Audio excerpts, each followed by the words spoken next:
వికారాబాద్ జిల్లా కుల్కచర్ల మండల కేంద్రంలో ఒక దారుణ హత్య జరిగింది. యాదయ్య అనే వ్యక్తి భార్యని, పిల్లల్ని, వదినను కత్తితో చంపి అతను కూడా ఆత్మహత్య చేసుకున్నాడు. అయితే లక్కీగా ఇందులో నుంచి పెద్ద కూతురు ఒక్కటి బయటపడగలిగింది. అయితే కుల్కచర్లలో గ్రామ పెద్దగా ఉన్నటువంటి వ్యక్తి, అలాగే బీజేపీ లీడర్గా ఉన్నటువంటి ప్రహ్లాదరావు గారు ప్రస్తుతం మనతో పాటు లైవ్ కాల్ అందుబాటులో ఉన్నారు. ఆయన గతంలో కూడా వాళ్ళకి పంచాయతీ చేసినటువంటి వ్యక్తి. అసలు ఏం జరిగిందో ఆయన అడిగి తెలుసుకుందాం. సార్ నమస్తే అండి. నమస్కారం. నమస్కారం మేడం. సార్ అసలు ఏం జరిగింది? యాదయ్య అనే వ్యక్తి ఏ పని చేయడని చెప్తున్నారు. ఇప్పుడే వాళ్ళ కజిన్‌తో ఒక అతనితో మేము మాట్లాడాము. ఆయన చెప్పింది ఏంటంటే అసలు ఏ పని చేయడు, ఖాళీగా ఉంటాడు. ఆమెనే ఎళ్లి కొంచెం కూలి పని అట్లా చేసుకొనొచ్చి కుటుంబం మొత్తాన్ని పోషించేది అని చెప్పాడు. మీరు కూడా పంచాయతీ చేశారు. 1, 2 సార్లు ఇష్యూస్ అయితే అని విన్నాము. అసలు ఏం జరిగింది? ఎందుకు అంత దారుణంగా కట్టుకున్న భార్య, 2 కన్నపిల్లలు, వదిన అందరినీ చంపితే చివరికి ఆ అమ్మాయి ఏదో బయటపడింది పాపం పెద్ద కూతురు గాయాలతోటి. అతను ఆత్మహత్య చేసుకున్నాడు. ఎందుకు అసలు ఏం జరిగింది? మేడం ఇది గత 4 సంవత్సరాలు 4, 5 సంవత్సరాల నుంచి వీళ్ళ మధ్య తగాదాలు ఉన్నాయి. ఓహో! పోలీస్ స్టేషన్ వెళ్ళిండ్రు. మహమ్మదాబాద్ పిఎస్, కులచర్ల పిఎస్ కూడా వెళ్ళిండ్రు. మైనా పిఎస్ కూడా వెళ్ళిండ్రు. ఓకే. మైనా పిఎస్కి వెళ్ళిన తర్వాత బాగా ఇది చేస్తే నేను పిఎస్ వాళ్ళకి చెప్పిన, హ్మ్. అయ్యా వీనికి కొంత పనిష్మెంట్ చేసి కౌన్సిలింగ్ చేస్తేనే వాడు కరెక్ట్ అవుతాడు, లేకుంటే నేను ఇబ్బంది అవుతాయని కూడా చెప్పిన మేడం. అయిన తర్వాత మొన్న అనుకోకుండా సదర్ ఉత్సవాలకు మేమందరం కూడా వెళ్తున్నాం. వెళ్తూ పార్టీ కార్యాలయం కూర్చొని బయలుదేరి వెళ్తుంటే వాళ్ళ వదినే, వాళ్ళ భార్య, చిన్న కూతురు ముగ్గురు వచ్చిండ్రు. ఆ! ఏమమ్మా ఇంత 8:30కి వచ్చిండ్రు, ఏమి ఇంత లేట్‌గా వచ్చిండ్రు, ఏమైందమ్మా అని అన్నా. హ్మ్. సార్ మా భర్త కొడుతున్నాడు, భయపెడుతున్నాడు అని. అదే చిన్నదానికి గొడవ పడొద్దమ్మా, మంచిగుంటుంది మీరు అని చెప్పిన. ఆ! చెప్పిన తర్వాత మళ్ళీ నెక్స్ట్ డే మార్నింగ్ రమ్మన్నా. ఓకే. వాడికి కూడా వాడిని పిలిపియమంటే వాడిని పిలిపించిన. వాడు ఫోన్ చేస్తే వచ్చిండు. హ్మ్. వాడు వచ్చిన తర్వాత కూడా నేను చెప్పిన, అరే ఏందిరా ఇట్లయితే ఎట్లయితది? హ్మ్. ఇబ్బంది మంచిది కాదు. మీరంతా కలిసిమెలిసి ఉండాలే. మీరు హ్మ్. ఇట్లా గొడవ పడితే ప్రతిసారి గొడవ పడితే పిల్లల భవిష్యత్తు పాడైపోతది కదా! ఆ! కష్టం అది బాగలేకుంటది. పెద్ద పిల్లలున్నారు. ఇంకొక 4, 5 సంవత్సరాలు అయితే పెద్ద పాప పెళ్ళికొస్తది. హ్మ్. ఇది మంచిది కాదు. మీరు మంచిగుండండి అని చెప్పి పంపించిన మేడం. పంపించి వాళ్ళకి చాయ్ తాగి పంపించి నేను సదర్ ఉత్సవాలకు వెళ్ళిన. ఓకే. వచ్చిన తర్వాత కూడా మళ్ళీ కాల్ చేసిన వాడికి. అరే భోంచేసిండ్రా అంటే చేసినామయ్యా, చేసినాము. అరే పాపం ఆమె అతిథి వచ్చింది. కనీసం ఆమెకేమైనా మర్యాద చేసిందా అంటే, బుజ్జి ఏమన్నా తెచ్చిండ్రా అని అడిగాడు వాడు. అడిగి భోంచేసినామన్నాడు. అరే పడుకో మంచిగుండు నేను కూడా చెప్పిన. రేపు ఉదయం రాండి అని కూడా చెప్పిన. ఆహా! చెప్పిన తర్వాత వాడు రాత్రికెళ్ళిన తర్వాత నాకు రాత్రి మా డ్రైవర్ అక్కడే దగ్గరుంటాడు, హ్మ్. కేశవ్ అని. హ్మ్. వాడు 3 గంటల ప్రాంతంలో నాకు ఫోన్ చేసిండు. నేను సైలెంట్‌లో పెట్టి పడుకున్నా. ఓకే. ఓకే. 2, 3 సార్లు చేసిండు. హ్మ్. చేసిన తర్వాత ఎస్ఐ గారు చేసిండ్రు.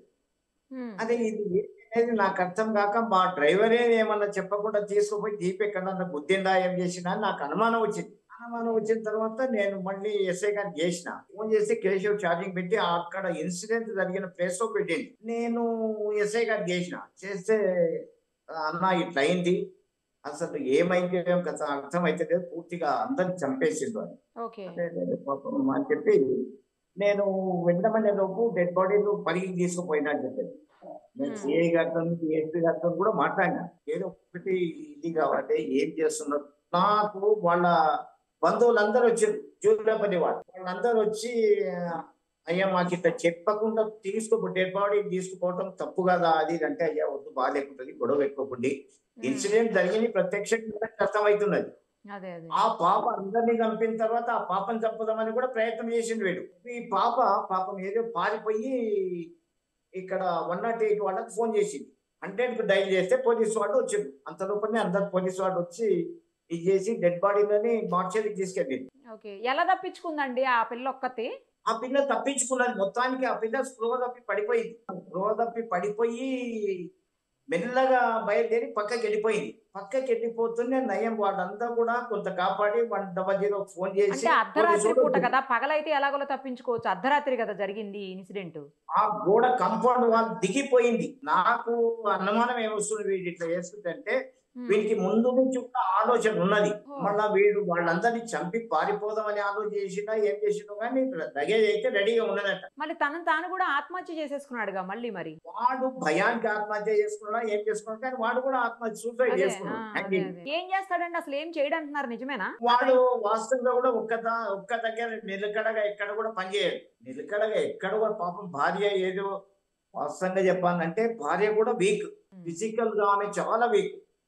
ఆమె వీక్ అరే ఎట్లా ఇట్లయితే ఎట్లయితే ఇది కనీసం పని చేసి పిల్లల కొరకన్నా పని చేయాలి కదా అని చెప్పిన. నా దగ్గర హాస్టల్లో ఉండండి, 15,000 రూపాయలు ఇచ్చి పిల్లలకు ఉచితంగా చదువు చెప్తా. మరి మంచిగా చెప్పినారు మీరు. నేను చాలా బాగా చెప్పిన మేడం, ఇక్కడ ఉండమని చెప్పిన. నా దగ్గర హాస్టల్లో ఉండండి, ఇన్స్టిట్యూషన్ మేడం మన దగ్గర KG to PG దాకా.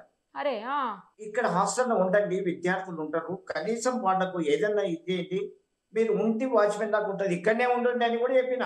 మరి ఏం ప్రాబ్లం ఉండడానికి అలాగా పని చేయటం ఇష్టం లేదా ఏంటి అతనికి? వాడు సోమరి మేడం, వాడు తెల్లగా బట్టలు వేసుకొని తిరగాలి అంతే, వాడు పని చేత కాదు వాడికి.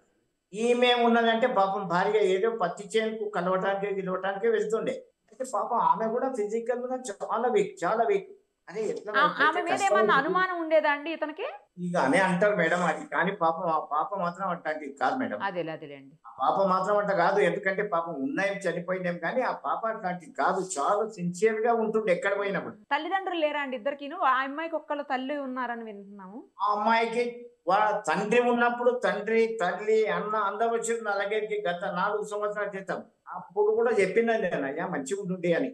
పాపం వాళ్ళందరూ అదే బాధపడుతున్నారు, అయ్యా నువ్వు ఇంత మంచిగా చెప్తే కూడా ఇది చేస్తున్నారు అది ఇది.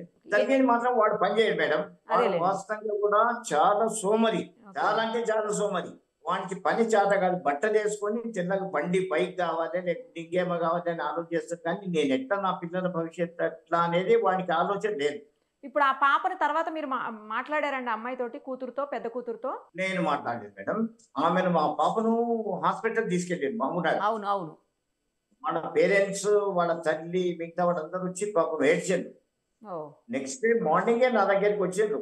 వస్తే నేను ఏదో చెప్పి నేను సిఐ గారితో DSP గారితో మాట్లాడతా, మీరు వెళ్ళండి అని చెప్పిన. అదేలేండి. DSP గారు మాట్లాడితే సార్ మేము ఇక్కడనే ఉన్నాం, ఇక్కడికే పంపించండి, పరిగినే ఉన్నారు SI గారు కూడా అని అంటే పరిగికి పంపించారు మేడం.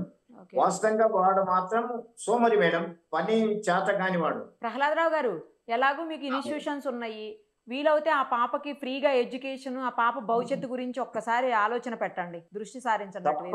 తప్పకుండా ఆ పాప ఇక్కడ ఉంటే 100% వాళ్ళ అమ్మమ్మ కూడా అన్నది, అయ్యా అమ్మ భూమి తెచ్చిపెట్టు, ఆమెను భవిష్యత్తు బాగుండాలని చదివిపించే ప్రయత్నం చేస్తా, నేను ఉచితంగా చదివిపిస్తాను చెప్పిన. మీకు హాస్టల్ ఉందా అండి స్కూల్లో, కాలేజీలో? అదే స్కూల్లో హాస్టల్ ఉందా మీకు? హాస్టల్ అకామిడేషన్ మేడం అంతా. మరి అయితే చూడండి, కొంచెం ఆ దిశగా ఆలోచించండి, ఆ పాపకు ఉన్న భవిష్యత్తు కొంచెం. తప్పకుండా మానవత్వంగా 100% ఆలోచన చేస్తా, ఆ పిల్ల భవిష్యత్తు కొరకు నేను తప్పకుండా ప్రయత్నం చేస్తాను మేడం. థ్యాంక్ యూ అండి, థ్యాంక్ యూ సో మచ్. మరిన్ని అప్డేట్స్ కోసం నిరుపమ సుమన్ టీవీ ఇన్స్టా పేజ్ని ఫాలో చేయండి. సుమన్ టీవీలో మీ పర్సనల్ అండ్ బిజినెస్ ప్రమోషన్స్ కోసం కింది నెంబర్కి కాంటాక్ట్ చేయండి.